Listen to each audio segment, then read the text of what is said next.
আসসালামু আলাইকুম সকলকে। ইংলিশ সিকার্স আয়োজিত নতুন একটি লাইভ ক্লাসে সকলকে স্বাগত। এবং আমরা আজকে পঞ্চম ক্লাস করব। আমরা মাস্টার ইংলিশ বইয়ের উপর ইংলিশ সিকার্স ফেসবুক পেজে এবং ইউটিউব চ্যানেলে 20টা ফ্রি ক্লাস টানা দিতে চেয়েছি। তো এরই ধারাবাহিকতা আজকে হচ্ছে পঞ্চম লাইভ ক্লাস। আজকে ক্লাসে আমরা পড়বো হচ্ছে ভার্বের যে বেসিক পার্টটা, যেমন হচ্ছে ভার্বের প্রকারভেদ, ভার্ব কত প্রকার, অক্সিলারি ভার্ব কত প্রকার, মেইন ভার্ব কোনগুলো অক্সিলারি ভার্ব, এই যে টাইপের যে বিভিন্ন প্রকারভেদ আসলে finite verb, non finite verb, principal verb, auxiliary verb, modal auxiliary, এইগুলো সম্পর্কে আমরা একটা বিস্তারিত ধারণা আজকে পাবো। যাদের কনফিউশন আছে সেগুলো ক্লিয়ার হবে। একই সাথে এর বাইরে আপনারা যারা ক্লাসটা দেখছেন সকলকে স্বাগত জানাচ্ছি এবং ক্লাসটা একটা রিয়াক্ট চাই, কারণ ফেসবুক আসলে রিয়াক্ট না দিলে পরবর্তীতে আপনাকেই আর ক্লাস সাজেস্ট করবে না, সেটা আমাদের জন্য কষ্টের হয়ে যাবে, কারণ আমাদের স্টুডেন্টরা আমাদের ক্লাস পাবে না, সেটা তো অবশ্যই দুঃখের। আর যারা ক্লাসটা দেখছেন তো সকলকে স্বাগত এবং ক্লাসটাতে অবশ্যই বন্ধুদেরকে মেনশন করবেন এবং ক্লাসটা শেয়ার করে দিতে পারেন। আর এতটুকুই, কোনো ফেসবুকের নিয়ম আসলে কোনো পোস্টকে যখন এড়িয়ে যাবেন তখন আসলে ফেসবুক পরবর্তীতে আপনাকে সাজেস্ট করে না, ঠিক আছে? পরবর্তীতে সাজেস্ট করে না, এটা একটা বিশাল সমস্যা ফেসবুকের। আচ্ছা, 5 নম্বর ক্লাস হচ্ছে যে বিগত 4টা ক্লাস যারা দেখেননি অবশ্যই আমাদের ইংলিশ সিকার্স ফেসবুক পেজে আপনারা ক্লাসগুলো পাবেন, অথবা আমাদের একটা হোয়াটসঅ্যাপ গ্রুপ আছে 01707442501, এই নাম্বারে হোয়াটসঅ্যাপে নক দিলে আমরা সেই হোয়াটসঅ্যাপ গ্রুপটাতে আপনাদেরকে জয়েন করাই দিব, সেই গ্রুপে আপনারা পাবেন। এর বাইরে হচ্ছে ইংলিশ সিকার্স লিখে ইউটিউবে সার্চ করলেও এই মাস্টারের এই ক্লাসগুলোর প্লে লিস্ট আপনারা কয়েকদিন পর পাবেন। এখন কয়েকটা ক্লাস আপলোড করা হয়েছে, সেই ক্লাসগুলো অবশ্যই আপনারা দেখতে পারবেন। আর পুরাতন যে আগের স্মার্ট বোর্ড সারা ল্যাপটপে নেওয়া প্রায় 40টার মতো ক্লাস দেওয়া আছে, সেগুলোও মাস্টার বইয়ের ওপর ফ্রিতে আপনারা দেখতে পারবেন। সো কারা আছেন, কোথা থেকে আছেন এবং কেমন আছেন জানাবেন, এবং ঠিকঠাক শোনা যাচ্ছে কিনা, দেখা যাচ্ছে কিনা জানাবেন, ঠিক আছে? বাংলাদেশে প্রায় অধিকাংশ জায়গায় বিদ্যুৎ সংকটের সমস্যাটা তীব্রতর, এটা খুবই তীব্র সমস্যা হয়ে দাঁড়িয়েছে। তবুও আমরা ক্লাসগুলো লাইভে নেই, পরবর্তীতে স্টুডেন্টরা আসলে দেখতে পারে। তো চেষ্টা করবেন সবাই আসলে লাইভে ক্লাসে যুক্ত হওয়ার। আমরা ভার্ব সম্পর্কে পড়বো, যারা আছেন এবং শেষ পর্যন্ত থাকার অনুরোধ থাকবে এবং ক্লাসটা শেয়ার করার অনুরোধ থাকবে সবার সাথে। বন্ধুদের সাথে ক্লাসটা একটু শেয়ার করবেন, আমি একটু চেক করব কতজন শিক্ষার্থী আমাদের সাথে যুক্ত হয়ে গেছেন অলরেডি। তারপরে হচ্ছে আমরা শুরু করব। 1 মিনিট সময় নিব, জাস্ট বেশি সময় আজকে নিব না। পড়াশোনা খুবই অল্প স্লাইড আছে, 5টা স্লাইড আছে, বাট অনেক আলাপ আছে, কিন্তু অল্প স্লাইড আছে বাট আলাপ আছে অনেক অনেক বিস্তারিত। 7টা স্লাইড আছে বাট অনেক বিস্তারিত আলাপ হবে এবং আশা করছি যে খুব কাজের আলাপ হবে, অনেক গুরুত্বপূর্ণ। আচ্ছা, ওকে, অনেকে যুক্ত হচ্ছে। কে কোথা থেকে? সজীব ভাই, ওয়ালাইকুম আসসালাম। হোয়াটসঅ্যাপে লিঙ্ক যায়নি, যাবে। যশোর, রুহুল আমিন ভাই, যারা আছেন সবার কাছে সবাই কেমন আছেন, ভালো আছেন কিনা? তমা খাতুন, ওয়ালাইকুম আসসালাম। আর কোথা থেকে আছেন কে? ক্লাসে একটা রিয়াক্ট দিয়েন সবাই, যারা দেখছেন ক্লাসে একটা রিয়াক্ট দিয়েন, যারাই দেখতেছেন, এটা রিকোয়েস্ট থাকলো সবার কাছে, ক্লাসে একটা রিয়াক্ট দিবেন, তাহলে অনেকেই ক্লাসে, অনেকের কাছে ক্লাসটা পৌঁছাতে পারে। ওকে, অনেক স্টুডেন্ট যুক্ত হয়ে যাচ্ছে, মোটামুটি আমরা শুরু করি তাহলে, ঠিক আছে? সবাই রেডি আশা করছি এবং আমরা শুরু করে দেই। ভার্বের আসলে ব্যাপারটা কি, ভার্ব সম্পর্কে আলাপ শুরু করে দিব এবং সবাই রেডি হয়েছেন আশা করছি, সবাই রেডি হয়েছেন আশা করছি এবং ভার্বের পড়াশোনা শুরু করে দিচ্ছি। ওকে, তাহলে আমরা শুরু করছি। হ্যাঁ, ক্লাসটা শুরু করছি। এখানে ভার্বের আলাপে কি বলছে দেখেন, প্রথম থেকে জাস্ট মন দিয়ে খেয়াল করবেন, খুবই মন দিয়ে খেয়াল করবেন। ভার্ব আসলে কি? যে ওয়ার্ড কোনো ব্যক্তি, বস্তু বা স্থান সম্পর্কে বলার জন্য ব্যবহৃত হয় তাকে ভার্ব বলে। সহজ কথা, যে ওয়ার্ডটা কোনো ব্যক্তি, বস্তু বা স্থান সম্পর্কে বলার জন্য ব্যবহৃত হয় তাকে ভার্ব বলে। একটা কথা মনে রাখবেন যে ভার্ব আসলে কোনো কিছু করা বোঝায়, মানে কোনো কাজ করা বোঝাবে আসলে, তাহলে সেটা সাধারণত ভার্ব। এটাই আসলে ব্যাপার। এরপরে হচ্ছে ভার্ব হচ্ছে সেন্টেন্সের এসেনশিয়াল পার্ট। তো মনে রাখতে হবে যে যদি কোনো সেন্টেন্স তৈরি করতে চান সেক্ষেত্রে অবশ্যই ভার্বের প্রয়োজনীয়তা আছে। যদি সেন্টেন্সে ভার্ব না থাকে তাহলে সেটাকে সেন্টেন্স বলাই যাবে না। ভার্ব না থাকলে কি হবে না? সেন্টেন্স হবেই না, ঠিক আছে? তাহলে এই কথাটা মনে রাখতে হবে যে ভার্ব অবশ্যই ভার্ব থাকতে হবে সেন্টেন্সে। তাহলে সেন্টেন্সের এসেনশিয়াল পার্টটা হচ্ছে কি? এসেনশিয়াল পার্টটা হচ্ছে ভাই ভার্ব। ওকে, তাহলে এখানে বলছে কি ভার্ব হচ্ছে এসেনশিয়াল পার্ট। তাহলে অ্যাকশনটা আসলে কি? A word indicating action is called, যেটা অ্যাকশন ইন্ডিকেট করে তাকে ভার্ব বলা হয়। যেটা কি অ্যাকশন ইন্ডিকেট করে, মনে রাখবেন, তাকে কি বলা হয়? ভার্ব বলা হয়।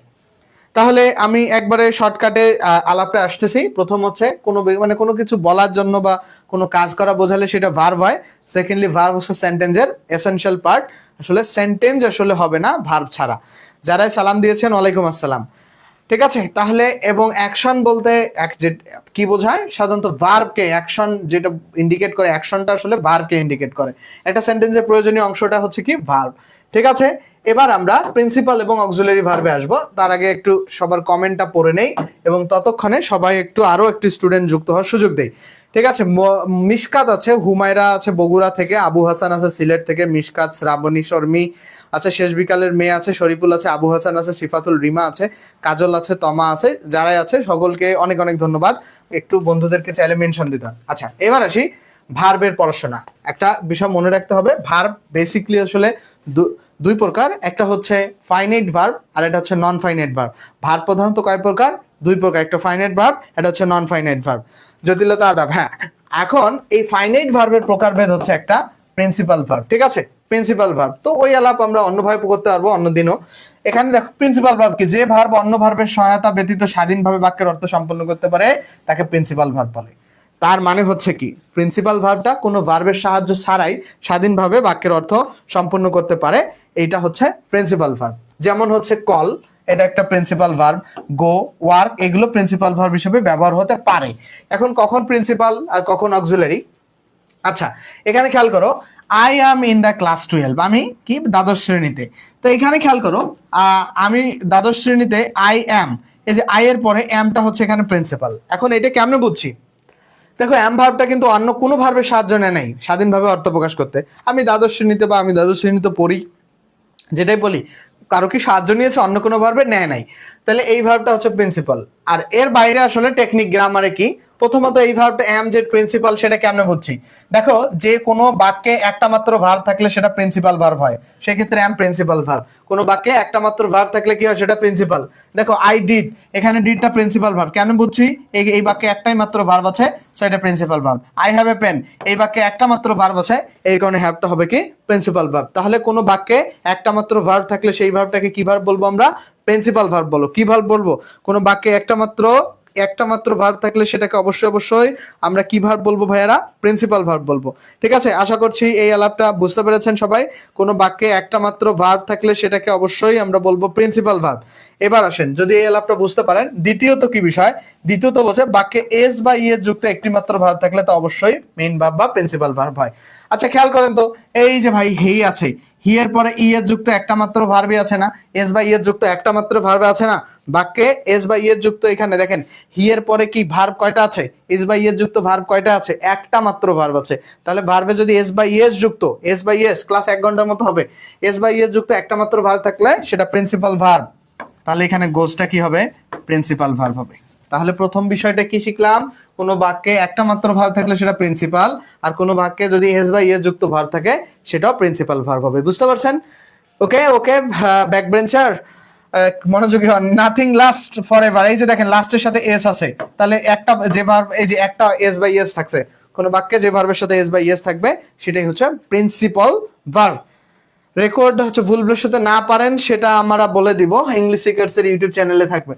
আচ্ছা, তাহলে এই প্রিন্সিপাল ভার্বের আরেকটা যে অক্সিলারি ভার্বের পরবর্তী ভার্বটা প্রিন্সিপাল ভার্ব হয়। এই যে দেখেন, শুড একটা হচ্ছে মডাল অক্সিলারি ভার্ব, এরপরে অবেটা হচ্ছে প্রিন্সিপাল ভার্ব। তাহলে অক্সিলারি ভার্বের পরবর্তী যে ভার্বটা থাকে সেটাকে কি বলা হয়? প্রিন্সিপাল ভার্ব বলা হয়। কি বলা হয়? Principal verb. তাহলে আমরা এখানে কয়েকটা বিষয় মনে রাখবো। 1 নাম্বার বিষয় হচ্ছে, প্রথমত কোনো বাক্যে একটা মাত্র ভার্ব আছে সেটা প্রিন্সিপাল। 2 নাম্বার, যে ভার্বের সাথে এস বা ইএস যুক্ত থাকে সেটা প্রিন্সিপাল। তৃতীয়ত, যে এই যে অক্সিলারি ভার্বের পরে যে ভার্বটা থাকে সেটা প্রিন্সিপাল ভার্ব। আশা করছি আপনারা সবাই এই ধারণাটা ক্লিয়ারলি বুঝতে পেরেছেন। ওয়েদার খারাপ, কখন জানি বিদ্যুৎ চলে যায় আমাদের এলাকায়। হ্যাঁ, অনেকেরই বিদ্যুৎ কারণে ক্লাসে জয়েন করতে পারেননি, কোনো সমস্যা নাই, ইনশাল্লাহ ক্লাস দেখতে পারবেন। আমরা ক্লাস এটা ডিলিট করব না। আই রিড দ্য ওয়ার্ক, এখানে খেয়াল করেন, এই যে ডিড, ক্লাসটা দেখেন, লাইভে দেখলে কি হয়, আমরা অনেক প্রশ্ন করা যায় ভাই, আমারে প্রশ্ন করা যায়, প্রশ্নের সমাধান নেওয়া যায়। আর লাইভ ছাড়া যখন দেখবেন তখন কেমনে প্রশ্নের সমাধান নেবেন বলেন? আচ্ছা এই বাক্যে দেখেন একটা মাত্র ভার্ব, তাহলে এই ভার্বটাকে আমরা কি বলবো? প্রিন্সিপাল ভার্ব বলবো। দেখেন 5 number, no sentence can be formed without, কোনো বাক্য আসলে প্রিন্সিপাল ভার্ব ছাড়া তৈরি হতে পারে না। মনে রাখবেন কোনো বাক্য কি হইতে প্রিন্সিপাল ভার্ব ছাড়া কি হইতে পারে না? তৈরি হতে পারে না। কোনো বাক্যই প্রিন্সিপাল ভার্ব ছাড়া তৈরি হতে পারে না। হুমায়রা ওয়ালাইকুম আসসালাম। দেখেন এবার 6 number, I am in class 12, এখানে কোনো বাক্যে একটা মাত্র ভার্ব থাকলে সেটাকে অবশ্যই কি বলবো? আমরা প্রিন্সিপাল ভার্ব বলবো। তাহলে এখানে আমটা কি ভার্ব ভাই? Principal verb. কোনো বাক্যে একটা মাত্র ভার্ব আছে, তাহলে আমটাকে কি বলবো? আমরা প্রিন্সিপাল ভার্ব বলবো। এবার আমরা অক্সিলারি ভার্বের পড়াশোনায় আসি। আচ্ছা অক্সিলারি ভার্ব মনে রাখবেন, অক্সিলারি ভার্ব সাধারণত দুই প্রকার। কয় প্রকার অক্সিলারি ভার্ব? প্রধানত আসলে অক্সিলারি ভার্ব দুই প্রকার। একটা হচ্ছে অক্সিলারি ভার্ব প্রধানত দুই প্রকার, একটা হচ্ছে কি প্রাইমারি অক্সিলারি, একটা হচ্ছে প্রাইমারি অক্সিলারি, আর একটা হচ্ছে মডাল অক্সিলারি। প্রাইমারি আর একটা হচ্ছে মডাল, একটা হচ্ছে কি প্রাইমারি, একটা হচ্ছে মডাল। এখন কোনটা প্রাইমারি কোনটা মডাল এইখানে এই আলাপ হয়তো বা দেয়া নাই। অক্সিলারি ভার্ব মনে রাখবেন যে অক্সিলারি ভার্ব প্রধানত হচ্ছে দুই প্রকার। অক্সিলারি ভার্ব প্রধানত দুই প্রকার, একটা হচ্ছে প্রাইমারি অক্সিলারি, একটা হচ্ছে মডাল অক্সিলারি। আমি যেগুলো গুরুত্বপূর্ণ রুল সেগুলোই পড়াচ্ছে সালমা জাহান। বিজয়কে ধন্যবাদ, ক্লাস তাদের ভালো লাগে। আব্দুল নাইম জয়পুরহাট থেকে। আচ্ছা তাহলে অক্সিলারি ভার্ব প্রধানত দুই প্রকার, একটা প্রাইমারি অক্সিলারি, একটা মডাল। আচ্ছা কোনগুলো প্রাইমারি? সকল বি ভার্ব, সকল হ্যাভ ভার্ব আর ডু ভার্ব গুলো হচ্ছে প্রাইমারি। তাহলে am, is, are, was, are, be, been, being এগুলো হচ্ছে প্রাইমারি অক্সিলারি। তারপরে হ্যাভ, হ্যাজ, হ্যাড এগুলো primary auxiliary. Do verb, do, does, did এগুলো প্রাইমারি অক্সিলারি। প্রাইমারি অক্সিলারি সাধারণত তিন প্রকার, একটা হচ্ছে বি ভার্ব, একটা হ্যাভ ভার্ব, একটা হচ্ছে ডু ভার্ব। এই তিনটা প্রকার ভেদ, ঠিক আছে। আর মডাল অক্সিলারি কোনগুলো? Modal auxiliary shall, should, will, would, can, could, may, might এগুলোকে কি বলা হয়? মডাল অক্সিলারি বলা হয়। এগুলোকে কি বলা হয়? মডাল অক্সিলারি বলা হয়। এই হচ্ছে প্রাইমারি এবং মডাল অক্সিলারি বিষয়টা, ঠিক আছে। প্রাইমারি এবং মডাল অক্সিলারি আলাপ আশা করছি আপনাদের কাছে স্পষ্ট হয়ে গেছে, ঠিক আছে। এখন এখন দেখেন এখানে বলছে যে ভার্ব প্রিন্সিপাল ভার্বকে টেন্স। আচ্ছা একটা কথা মনে রাখবেন কি জানেন, কোনো টেন্স যদি আপনি বুঝতে চান, আপনি যদি কোনো টেন্স বুঝতে চান তাহলে আপনার অক্সিলারি ভার্বের প্রয়োজন হবেই। কখন হবে? ধরেন আপনি প্রেজেন্ট কন্টিনিউয়াস টেন্স বুঝতে যাচ্ছেন, তাহলে দেখেন হি এর পরে শুধু রিডিং দিলে কি কেউ বুঝতে পারবে যে এটা কোনো টেন্স হয়েছে কিনা? হি রিডিং, এটা কি কোনো টেন্স হয়েছে? হি রিডিং কোনো টেন্স হয়েছে? হয় নাই কিন্তু। বাট আমি যখন ইজটা বসাই, এই ইজ বসালাম, তখন হি ইজ রিডিং হলো। হি ইজ রিডিংটা কি কোন টেন্স হলো? Present continuous tense. তাহলে ইজটা কোন টেন্স গঠনে সহায়তা করলো? ইজটা হচ্ছে কোন টেন্স গঠনে সহায়তা করলো? প্রেজেন্ট কন্টিনিউয়াস টেন্স গঠনে সহায়তা করলো। কোন টেন্স গঠনে সহায়তা করলো? Present continuous tense. তাহলে হি ইজ রিডিং এ ইজটা কোন টেন্স গঠনে সহায়তা করলো? Present continuous. তাহলে এই কারণেই বলছে যে অক্সিলারি ভার্ব সাধারণত প্রিন্সিপাল ভার্বকে কি করে? হেল্প করে কি করতে? টেন্স গঠনে সহায়তা করতে। আচ্ছা কিভাবে প্রিন্সিপাল ভার্বকে হেল্প করলো খেয়াল করি। আমরা সাধারণত প্রেজেন্ট ইনডিফিনিট টেন্সে এটা লিখতাম হচ্ছে হি রিডস, ঠিক আছে। এখন এই যে রিডসটা পরিবর্তন হয়ে গেল কি হি ইজ, রিডসটা হয়ে গেল কি রিডিং, রিডসটা কি হয়ে গেল? He is reading. এই যে খেয়াল করো হি রিডস, রিডসটা হচ্ছে হি ইজ রিডিং। ব্যাপারটা খেয়াল করি আমরা, এখানে রিডসটা রিডিং কিভাবে হলো? এই ইজের প্রভাবে এইটা টেন্স।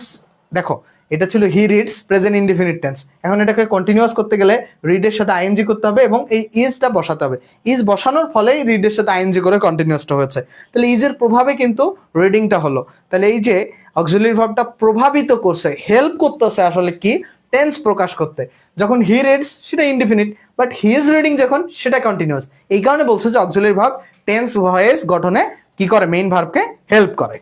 আমরা বুঝতে পারছি এই ব্যাপারটা? আমরা কি এই ব্যাপারটা বুঝতে পারছি কি সবাই? এই যে এরকম ধরো আমরা আরেকটা উদাহরণ বলছি, he has gone to school. এই যে দেখো, এই যে আমি যদি হ্যাজটাকে বাদ দেই, এই যে দেখেন গনটা আছে না, গনটা কি কোনো টেন্স প্রকাশ করতেছে? হ্যাজটাকে বাদ দিলে গনটা কোনো টেন্স প্রকাশ করে না।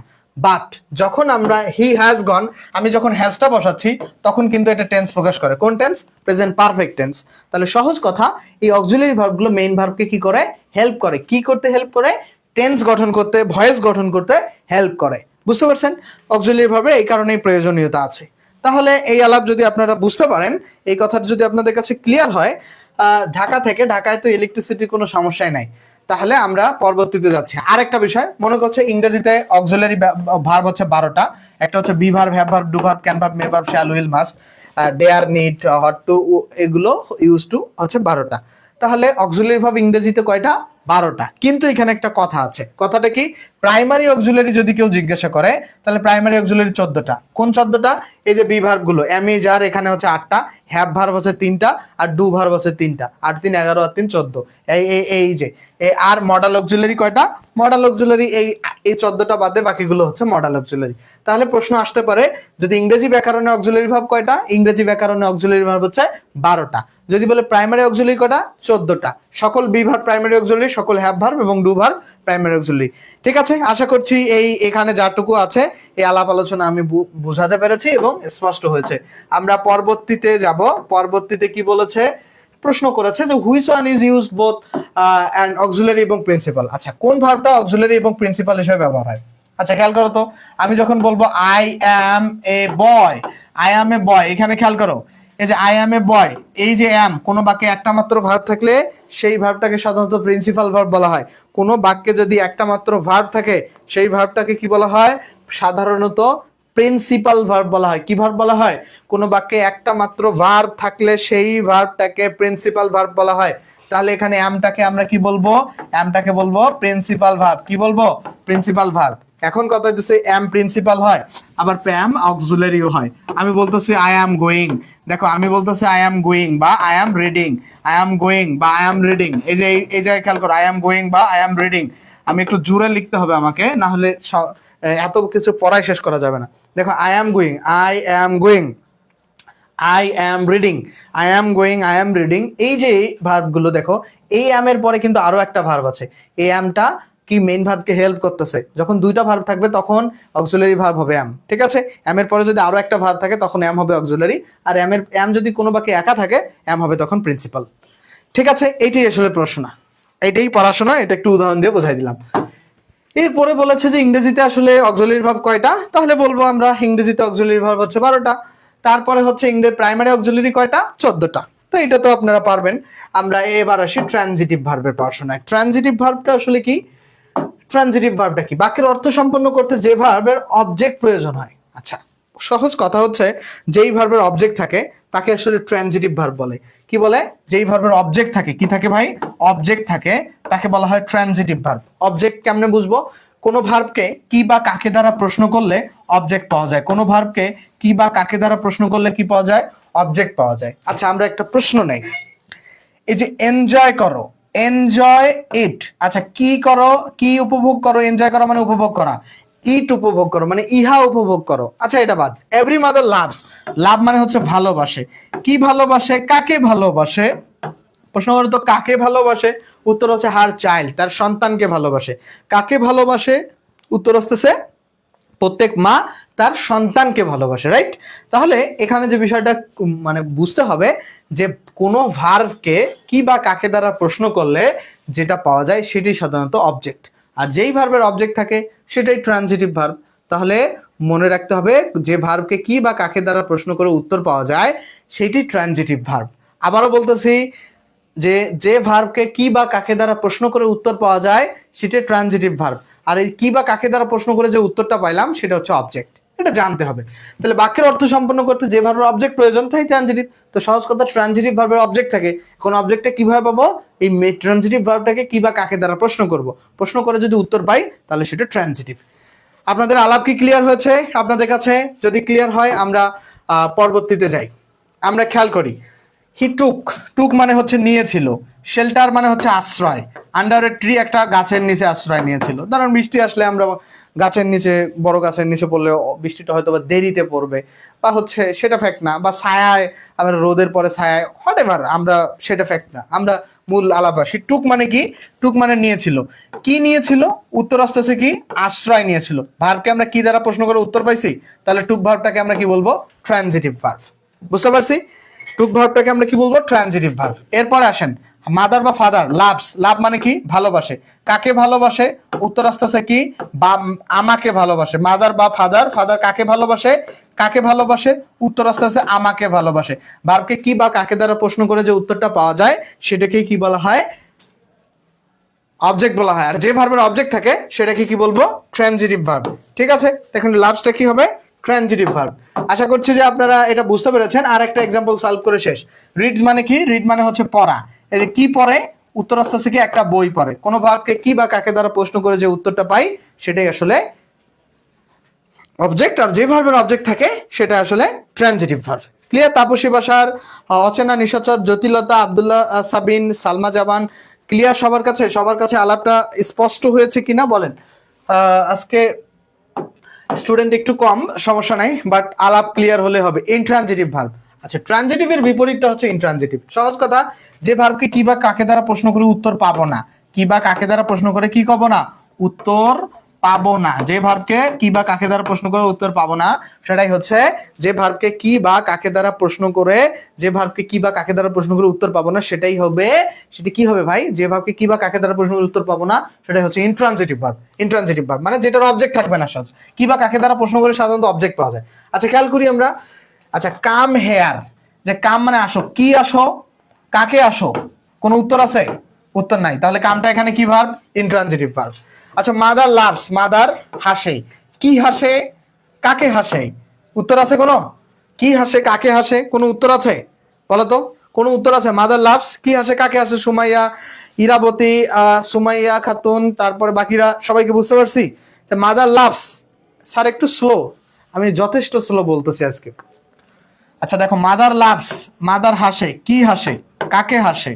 আর আসলে আমরা তো জুমে পড়াই বেশি, জুমে ক্লাসগুলো নিলে এত বেশি জোরে পড়ানো হয় না, বাট ফ্রি ক্লাসগুলোতে একটু কেন জানি আমার জোরে হয়, এই সমস্যাটা আমি বুঝতে পারি না। আচ্ছা, কি হাসে, কাকে হাসে, উত্তর কি আসতেছে? উত্তর কোনো আসে না। তা যেহেতু উত্তর আসে না, তাহলে এই ভার্বটা কি হবে? Intransitive verb. ঠিক আছে, তাহলে আবার আমরা খেয়াল করি। উই অ্যারাইভড, হাপিং অ্যান্ড পাপিং, এটা পরে। উই অ্যারাইভড, আমরা পৌঁছেছিলাম, কি পৌঁছেছিলাম, কাকে পৌঁছেছিলাম, ভার্বকে প্রশ্ন করেন তো, কোনো উত্তর আসে না, তাহলে অ্যারাইভটা কি? Intransitive verb. অ্যারাইভটা কি হবে? Intransitive verb. জটিলতা, জারিফ, সবাইকে বুঝছেন? তানিয়া মিম, ওকে ক্লিয়ার? বাকিরা, বাকিরা একটু মন্তব্য মতামত জানায়েন। এরপরে আসেন ভাই 18 নাম্বারটা। 18 নাম্বারটায় মনে রাখবেন, এটা একটু মনে রাখবেন যে লাই, রাইজ, সিট এগুলো হচ্ছে ইনট্রানজিটিভ। লাই, রাইজ, সিট, লাই, রাইজ, সিট এগুলো ইনট্রানজিটিভ, আর লে, রাইজ, সেট হচ্ছে ট্রানজিটিভ।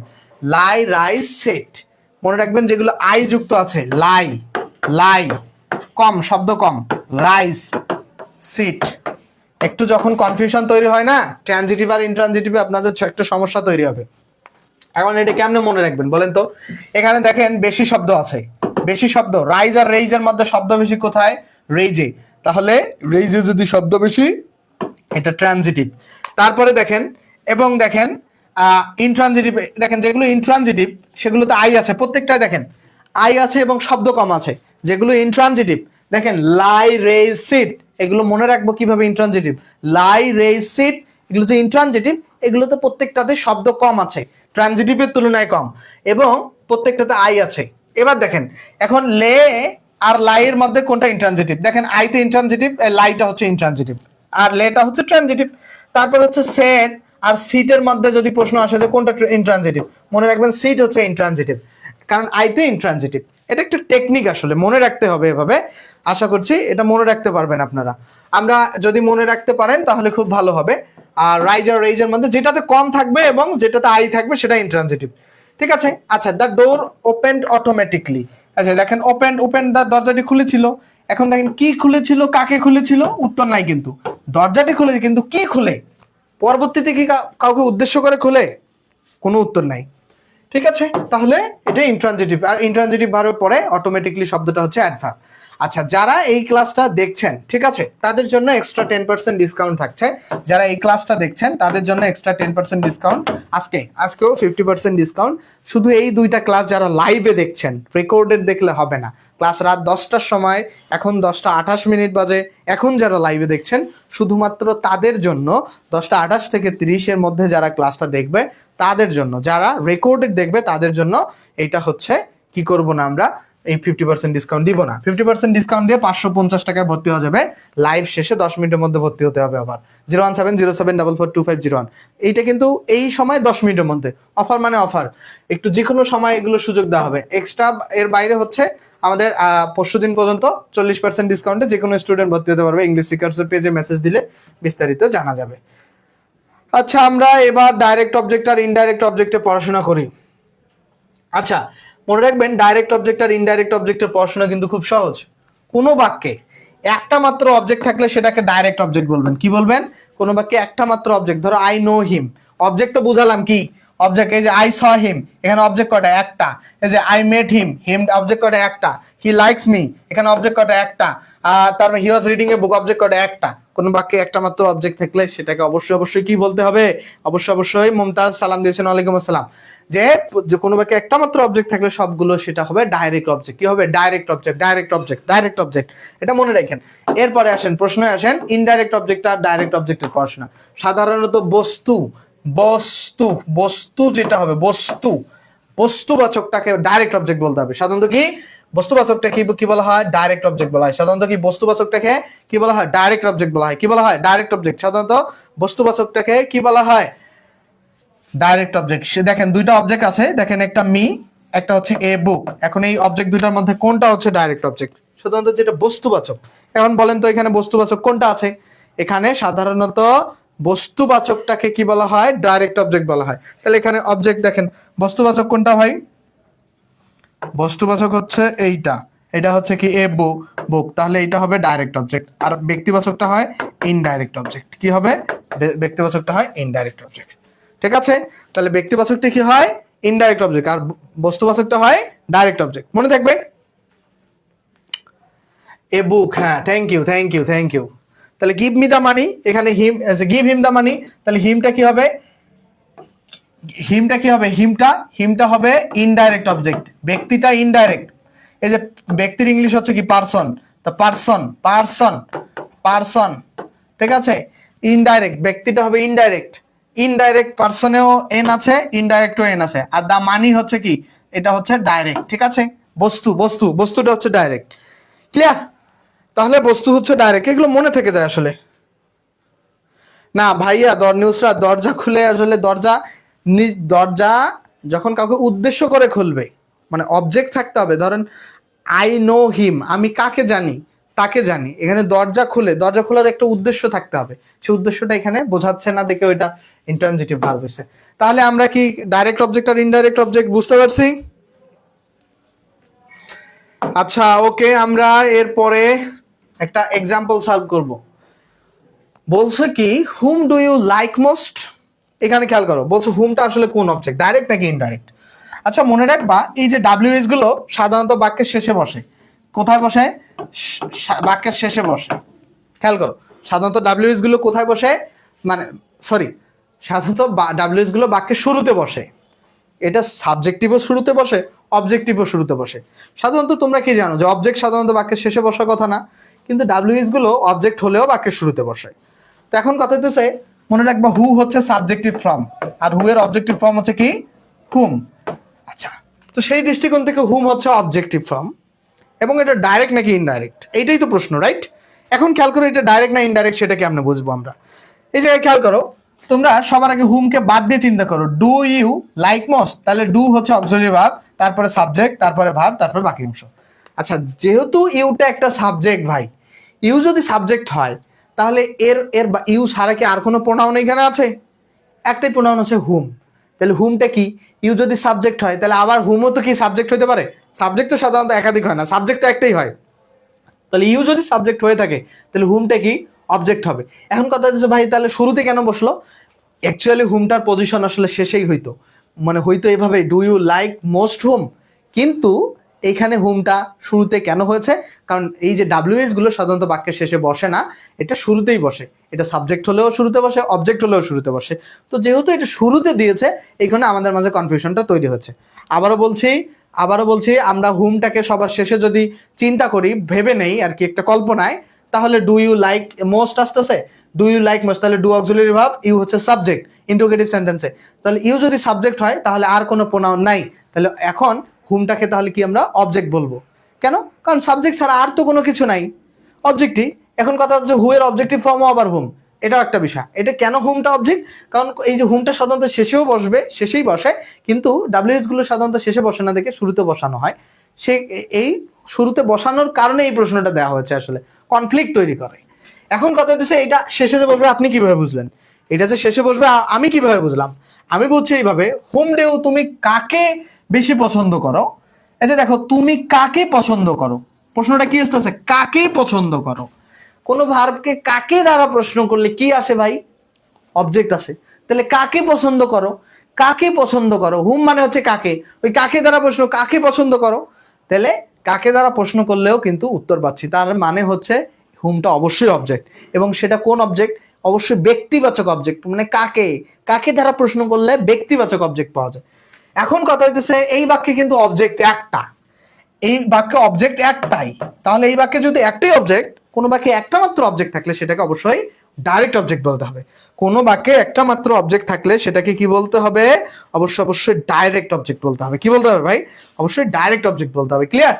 তাহলে কোনো বাক্যে একটা মাত্র অবজেক্ট থাকলে সেটাকে অবশ্যই কি বলবো আমরা, ডাইরেক্ট অবজেক্ট বলবো। সবার কাছে আশা করছি এই ধারণাটা স্পষ্ট। তাহলে যদি স্পষ্ট হয় 23 নাম্বার ক্লিয়ার। 24 নাম্বার প্রশ্ন বলছে what do you tell her. আচ্ছা খেয়াল করো, what did you tell her, did you tell her মানে তুমি হোয়াট দিয়ে যদি করো, what did you tell her, তুমি তাকে কি বলেছো, তুমি তাকে কি বলেছো। খেয়াল করো, তুমি দেখো বাংলায় লিখতেছি, তাকে লিখলে আসলে কি হয় জানো, মানে স্টুডেন্টদের হচ্ছে মাথায় থাকে, সরি, তুমি তাকে কি বলো, দেখো তুমি তাকে কি বলো, তুমি তাকে কি বলো। আচ্ছা খেয়াল করো, তুমি এটা তো সাবজেক্ট তাই না, তুমি বলো এটা তো সাবজেক্ট, তার মানে হচ্ছে ইউটা হচ্ছে সাবজেক্ট। এটা তো বুঝতে পারছো তোমরা, তুমি তাকে কি বলোতে ইউটা তো সাবজেক্ট তাই না, তাহলে ইউটা যদি সাবজেক্ট হয়, ইউটা গেল সাবজেক্ট, আমারে প্রশ্ন করতে হবে আইডেন্টিফাই দ্য আন্ডারলাইন্ড ওয়ার্ড, এটা আসলে কি হবে সেটা খুঁজবো আমরা।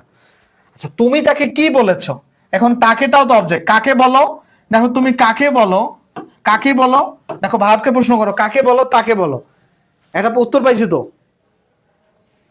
কাকে দ্বারা প্রশ্ন করে একটা অবজেক্ট পাইছি, তাহলে এটা একটা অবজেক্ট। এখন ব্যক্তিবাচক অবজেক্টটা কি হয়, ইনডাইরেক্ট অবজেক্ট হয়।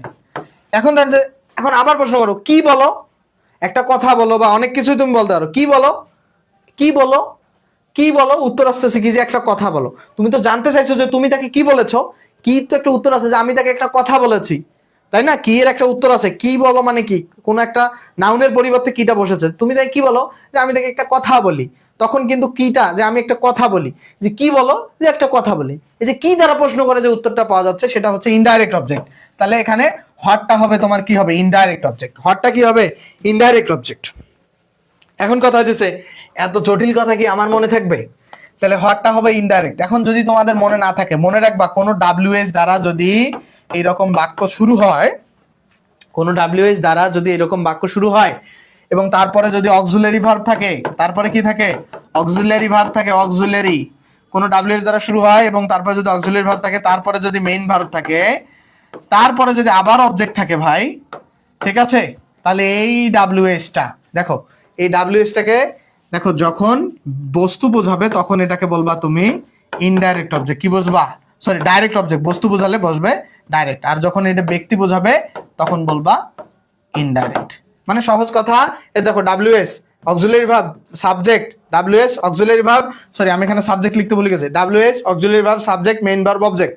তাহলে সেকেন্ড অবজেক্ট আর প্রথম অবজেক্ট, প্রথম অবজেক্টটা হবে ডাইরেক্ট অবজেক্ট আর এই সেকেন্ড অবজেক্টটা হবে ইনডাইরেক্ট অবজেক্ট। হয়তো বা বোঝো নাই অনেকে, দেখো এরকম কোনো বাক্যে হট অক্সিলারি ভার্ব, এই যে হট অক্সিলারি ভার্ব, তারপরে সাবজেক্ট, তারপরে মেইন ভার্ব, তারপর অবজেক্ট থাকে, তাহলে এই যে প্রথম হটটা সাধারণত বস্তুর কারণে বসে, বস্তুর পরিবর্তে, এটা হবে ইনডাইরেক্ট, সরি ডাইরেক্ট অবজেক্ট হয় এই বস্তুর পরিবর্তে, আর পরের অবজেক্টটা হবে ইনডাইরেক্ট অবজেক্ট। আশা করছি যে বুঝতে পারছো তোমরা, ঠিক আছে। ডাইরেক্ট এবং ইনডাইরেক্টের আলাপ যদি ক্লিয়ার হয় তাহলে আমরা পরবর্তীতে এবার আরেকটা আলাপ করে তারপরের অংশে যাই। খেয়াল করো, অবজেক্ট এবং কমপ্লিমেন্টের আলাপটা বোঝাই। মনে রাখবা ভার্বের পরবর্তী অ্যাডজেক্টিভ অথবা নাউন ফ্রেজ সাধারণত যদি সাবজেক্ট, মানে এই যে ভার্বের পরবর্তী ফ্রেজটা বা ভার্বের পরবর্তী ওয়ার্ডটা, এই যে দেখো একটা ভার্ব আছে, এই যে দেখো ভার্ব, এই যে ভার্বের পরবর্তী যে এই ফ্রেজটা আর এই সাবজেক্টটা কি একই ব্যক্তি, দেখো হি এবং এ ফুল, এটা কি একই ব্যক্তি, বলছে যে ভার্বের পরবর্তী ফ্রেজ এ ফুল আর এই ভার্বটা এটা একই ব্যক্তি। হ্যাঁ, যদি একই ব্যক্তি হয় তাহলে এই যে ভার্ব এই ভার্বটাকে বলা হয় লিঙ্কিং ভার্ব, আর এই যে ভার্বের পরের ফ্রেজটাকে বলা হয় কমপ্লিমেন্ট। কার কমপ্লিমেন্ট, সাবজেক্টের কমপ্লিমেন্ট। ব্যাপারটা খেয়াল করো, এই যে ভার্ব আর এই ভার্বের পরবর্তী, দেখো ভার্ব, এই যে ভার্ব, এই ভার্বের পরবর্তী যে শব্দটা আর এই সাবজেক্টটা একই ব্যক্তি, হিও যে ফুলও সে একই কিন্তু, তাহলে এই ভার্বের পরের শব্দটাকে বলা হয় কি কমপ্লিমেন্ট। আচ্ছা, হানি টেস্ট সুইট, দেখো যেটাই হানি সেটাই কিন্তু সুইট, তাহলে এই যে ভার্বের পরে যে শব্দটা আছে আর এই যে সাবজেক্টটা কি একই, অবশ্যই একই ব্যক্তি বা একই বস্তু, অবশ্যই একই বস্তু, তাহলে হানি এর কমপ্লিমেন্ট হচ্ছে সুইট। ঠিক আছে, এটি আসলে কমপ্লিমেন্ট। তাহলে কমপ্লিমেন্টের আলাপটা বুঝছো কি? আমরা দেখো আমরা আরো একটা উদাহরণ বলতে পারি যে he is a doctor, he is a doctor, দেখো হি ইজ এ ডক্টর, এখানে দেখো যেই হি, এই যে ভার্বের পরে যে শব্দ এ ডক্টর, সেই কিন্তু এই ডক্টর, তাহলে ভার্বের পরে এই নাউনটা আর এই সাবজেক্টটা কিন্তু একই ব্যক্তিকে বোঝাচ্ছে। ভার্বের পরে যে নাউনটা আছে এই ডক্টর আর এই সাবজেক্টটা একই ব্যক্তিকে বোঝাচ্ছে। কাকে বোঝাচ্ছে? একই ব্যক্তিকে বোঝাচ্ছে। তাহলে এই ক্ষেত্রে আমাদের এই যে ভার্বের পরের অংশটাকে বলা হবে কমপ্লিমেন্ট। কার কমপ্লিমেন্ট? সাবজেক্টের কমপ্লিমেন্ট। তাহলে বুঝছো এটা সাবজেক্টের কমপ্লিমেন্টের আলাপটা বুঝছো? এখন খেয়াল করো, আলাদা ব্যক্তিকে যদি বুঝাই, এই যে দেখো ভার্বের পরের শব্দটা আলাদা ব্যক্তি, মি মানে আমাকে, হি মানে সে, সে এবং আমাকে আলাদা ব্যক্তি না? আই লাভ ইউ, আমি তোমাকে ভালোবাসি, তাহলে আমি আলাদা ব্যক্তি, তোমাকে আলাদা ব্যক্তি, তাহলে আলাদা ব্যক্তি যদি বুঝাই তাহলে এইটা হয় অবজেক্ট, মানে সেকেন্ড শব্দটা। ব্যাপারটা হচ্ছে আই আর ইউ আলাদা, তাহলে আইটা সাবজেক্ট হলে ইউটা অবজেক্ট হবে। আই হেট হার, আই আলাদা ব্যক্তি, হার আলাদা ব্যক্তি, তাহলে হারটা অবজেক্ট হবে। তারপর হি হেল্প মি, হি আলাদা ব্যক্তি, মি আলাদা ব্যক্তি, তাহলে মিটা অবজেক্ট হবে। এই হচ্ছে বিষয়। ঠিক আছে, কনসেপ্ট ক্লিয়ার? সবার কাছে ধারণা স্পষ্ট হয়েছে? বুঝতে পারছেন সবাই?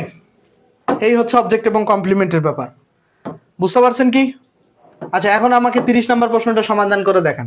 Shakespeare is a play right. দেখেন তো এই যে ভার্বের পরে এই প্লে রাইট শব্দটা মানে নাট্যকার, একজন নাট্যকার, যিনি শেক্সপিয়ার তিনি নাট্যকার না? এই ব্যাপারটা খেয়াল করেন, যিনি শেক্সপিয়ার তিনি নাট্যকার কিনা, যিনি শেক্সপিয়ার তিনি নাট্যকার কিনা, তাহলে এই যে শেক্সপিয়ারের কমপ্লিমেন্ট মানে এই ভার্বের পরের অংশটা কি হবে? সাবজেক্টের কমপ্লিমেন্ট। তাহলে প্লে রাইটটাকে কি বলবো আমরা? বলবো কমপ্লিমেন্ট। ঠিক আছে, কারণ যিনি শেক্সপিয়ার তিনি হচ্ছে প্লে রাইট, তাহলে এই ক্ষেত্রে একই যেহেতু বোঝাচ্ছে, একই ব্যক্তিকে বোঝাচ্ছে, সেক্ষেত্রে ভার্বের পরের অংশটাকে কমপ্লিমেন্ট বলে। ঠিক আছে, দেখেন হি বিকাম এ পলিটিশিয়ান, দেখেন যিনি পলিটিশিয়ান তিনি কিন্তু হি, যিনি হি, ভার্বের পরের অংশ দেখেন যিনি পলিটিশিয়ান তিনি হি, তাহলে এখানে পলিটিশিয়ানটা হচ্ছে কমপ্লিমেন্ট। কার কমপ্লিমেন্ট? সাবজেক্টের কমপ্লিমেন্ট। এরপর 31-এ it is difficult to pass this admission test, দেখেন যিনি, যেটা ইট সেটাই কিন্তু ডিফিকাল্ট, ইটটাই হচ্ছে কি ডিফিকাল্ট ভাই, ইট ইজ ডিফিকাল্ট, যেটা ইট সেটাই হচ্ছে ডিফিকাল্ট, যেটা ইট সেটাই ডিফিকাল্ট, তাহলে ইটের কমপ্লিমেন্ট হচ্ছে ডিফিকাল্টটা, ডিফিকাল্টটাকে কি বলবো আমরা? কমপ্লিমেন্ট বলবো। ঠিক আছে, তাহলে আশা করছি এই ব্যাপারটা বুঝতে পারছি আমরা। এখন মনে রাখবেন কমপ্লিমেন্টের পরে লিঙ্কিং ভার্ব। লিঙ্কিং ভার্বটা কি? এই সাবজেক্ট আর কমপ্লিমেন্টের মাঝে যেই ভার্বটা এতক্ষণ বসাইছেন সেটাই আসলে লিঙ্কিং ভার্ব। এতক্ষণ থেকে কি বসাইছিলেন? কমপ্লিমেন্ট আমরা বুঝছি না। 28 নাম্বারটা একটু বলেন, 28 নাম্বারটা কি হয়েছে ভাই? 28 নাম্বার কি হয়েছে? ও 28 নাম্বার দেখো, আচ্ছা বোঝাচ্ছি, লিঙ্কিং ভার্বে পরে যাচ্ছি। উই গেভ এ ড্যাশ মিল, ঠিক আছে। আচ্ছা খেয়াল করো, এখানে 28 নাম্বার গেভ, গেভের পরে অবজেক্ট থাকবে দুইটা, ঠিক আছে। এ মিল হচ্ছে একটা অবজেক্ট, ঠিক আছে। আর একটা অবজেক্ট কি থাকবে? দ্য ভিজিটরস হচ্ছে আরেকটা অবজেক্ট। এখন এটা আমি কেমনে বুঝলাম? কেমনে বুঝলাম বোঝাই। যখন কোনো বাক্যে অবজেক্ট দুইটা থাকে, যখন কোনো বাক্যে দুইটা অবজেক্ট, ধরো তুমি তোমার প্রেমিকাকে ধরো গিফট করছো, যে রহিম একজন পুরুষ, তাই সে গিফট করছে তার প্রেমিকাকে বা দিয়েছে, রহিম গিভস কাকে দিয়েছে? কোনো একজন নারীকে, হার, এটা হচ্ছে একটা অবজেক্ট। কি দিয়েছে? একটা পেন গিফট দিয়েছে, তাহলে দেখো এটাও একটা অবজেক্ট, তাহলে এখানে দুইটা অবজেক্ট। এখন দেখো এই যে ভার্বের পরে যদি ব্যক্তিবাচক অবজেক্টটা থাকে, তাহলে বস্তুবাচক অবজেক্টের সামনে এইভাবে এই স্ট্রাকচার মেনটেন করা যায়, তারপরে সরাসরি বস্তুবাচক অবজেক্টটা দেওয়া যায়। ব্যাপারটা হচ্ছে যেগুলো যেখানে দুইটা অবজেক্ট থাকে সেক্ষেত্রে প্রথম ব্যক্তিবাচক, পরে যদি বস্তুবাচক অবজেক্ট থাকে তাহলে কোনো ঝামেলা নাই। তাহলে এখানে খেয়াল করো তো, পরে বস্তুবাচক অবজেক্টটা আছে না, তাহলে তার আগে তুমি শুধু ব্যক্তিবাচকটা বসাবা। এখন কথা হইতেছে আমি এটা চট করে বুঝলাম কিভাবে? এখন কথা হচ্ছে আমি এটা চট করে বুঝলাম কিভাবে, আর তুমি এটা কেমনে বুঝবে ভাই, বা আপনারা কেমনে বুঝবেন? আসলে এটা বোঝার সিস্টেম আছে। এই যে দেখেন, এইখানে দেখেন আর একটা প্রশ্ন সমাধান করাচ্ছি, এইটাই লিখবো। রহিম গিভ এ পেন। দেখেন এইবার কি ব্যক্তিবাচক আগে আসছে নাকি বস্তুবাচক আগে আসছে বলেন তো? আগে বস্তুবাচক, টু হার।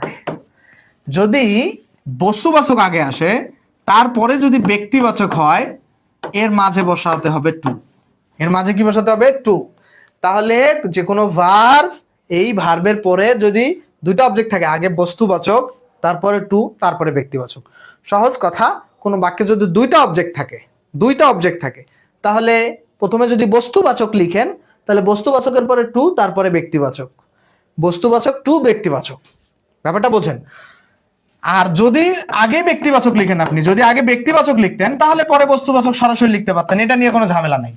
এখন এইখানে এই রুলসটাই অ্যাপ্লাই হয়েছে। এখানে অবজেক্ট আছে দুইটা, এ মিল একটা, তার মানে হচ্ছে কি আমাকে স্ট্রাকচার ফলো করতে হবে, আগে ব্যক্তি তার পরে বস্তু। এটা আমি কেন বুঝছি? এই যে দেখেন একটা ড্যাশ দিয়ে পরে বস্তু লিখছে, তাহলে পরে বস্তু লিখলে তারপরে আরেকটা অবজেক্ট হলে সেটা ব্যক্তিবাচক অবজেক্ট হবে। একমাত্র কারেক্ট উত্তর হচ্ছে সি নাম্বার। এখন কথা হচ্ছে ডি নাম্বার কেন ভুল? দেখেন ব্যক্তিবাচক অবজেক্ট আগে লিখলে তো টু দিতে হয় না, এটা দিলে তো ডি নাম্বার হবে না। এ নাম্বার এখানে আবার অ্যাড কেন? দুটো অবজেক্ট নিবে, সরাসরি নিবে, প্রিপোজিশনের কোনো প্রয়োজন নাই, এটা ভুল। তারপরে হচ্ছে এ ফর কেন হবে? এখানে ফরের ব্যবহারে কোনো প্রয়োজন নাই।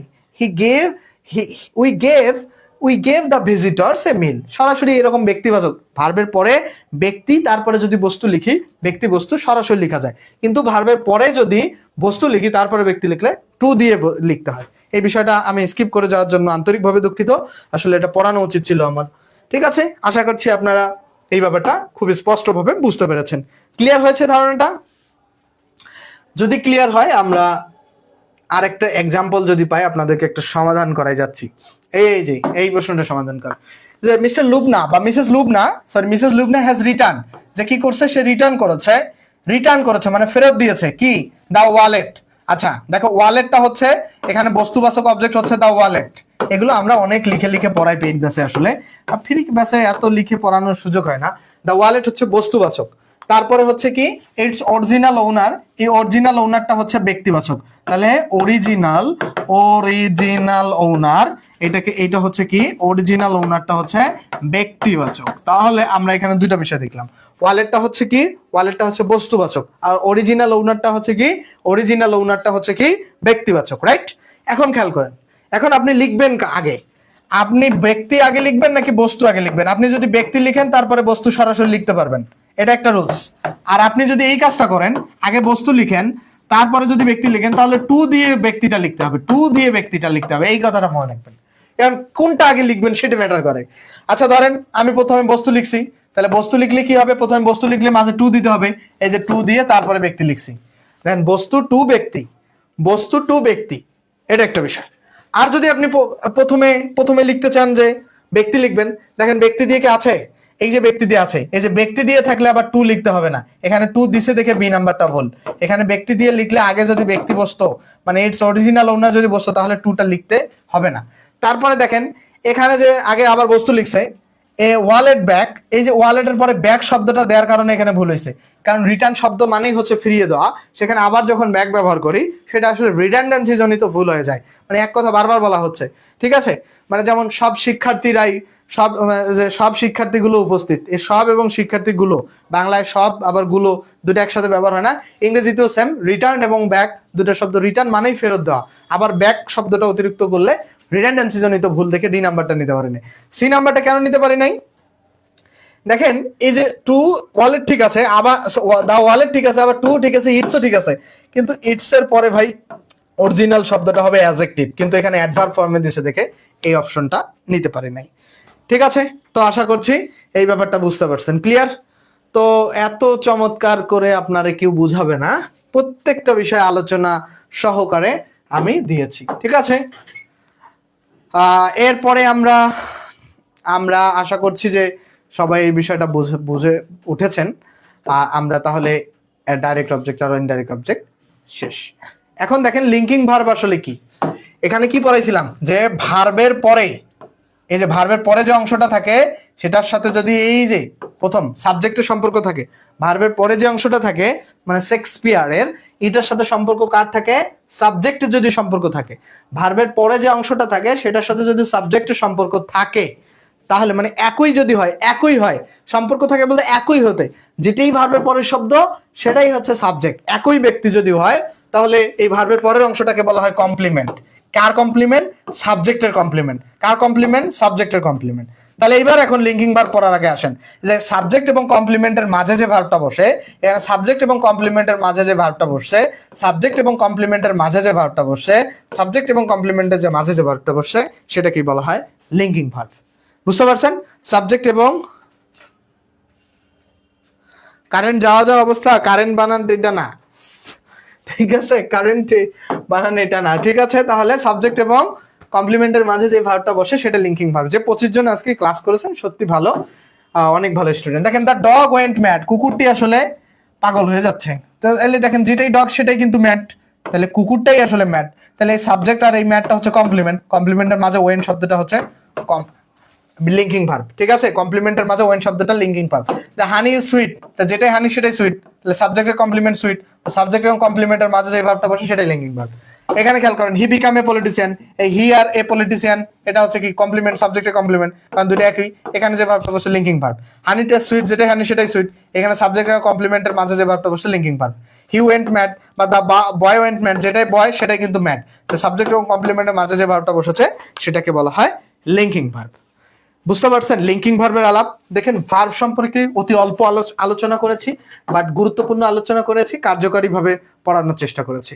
আচ্ছা, ইংলিশ সিকার্সের পেইড কোর্সে যারা ভর্তি হতে চান আসলে, বা যাদের ভর্তি হওয়ার আগ্রহ আছে, বেসিক থেকে আপনারা মাস্টার ইংলিশ বইটা শেষ করতে পারবেন।